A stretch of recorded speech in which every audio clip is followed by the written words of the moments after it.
पूर्वी काय प्रकरण आहे?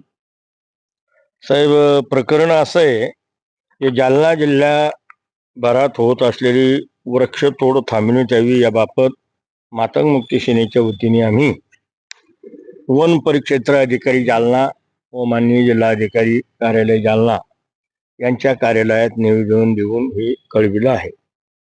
कारण जिल्ह्याभरामध्ये एवढ्या मोठ्या प्रमाणात वृक्षतोड होत असताना अधिकारी लक्ष द्यायला तयार नाहीत.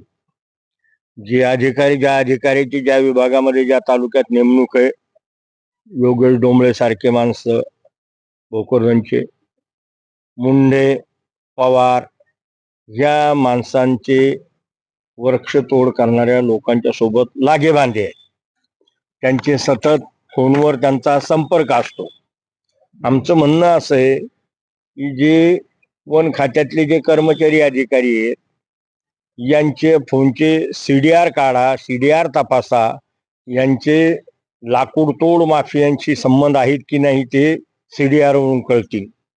हे लोक वर्षानुवर्षी त्याच ठिकाणावर नोकऱ्या करतायत आणि त्यांचे संबंध या लोकांशी घनिष्ठ आलेत. लाकूड तोड करणाऱ्यांशी त्यांच्याकडून ते हप्ते खातात, त्यांच्याकडून ते पैसे खातात आणि पैसे खाऊन खाऊन या योगेश डोंबळे असल, मुंडे असल, पवार असल, या लोकांनी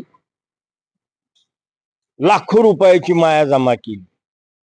यांच्या संपत्तीची चौकशी करा, यांचे CDR तपासा, यांची चौकशी करा. मी मातंग मुक्ती सेनेच्या वतीनं इशारा देऊ इच्छितो की आम्ही लोकशाही पद्धतीनं दिनांक 24/3/2026 रोजी परिक्षेत्र कार्यालयासमोर मातंग मुक्ती सेनेच्या वतीनं उपोषण करून धिक्कार करणार आहोत, निषेध नोंदवणार आहोत. आणि याच्यासाठी आणि आमची एकच मागणी आहे की या जिल्ह्यातली वृक्षतोड थांबवून या जिल्ह्यातलं प्रदूषण अबाधित राहिलं पाहिजे.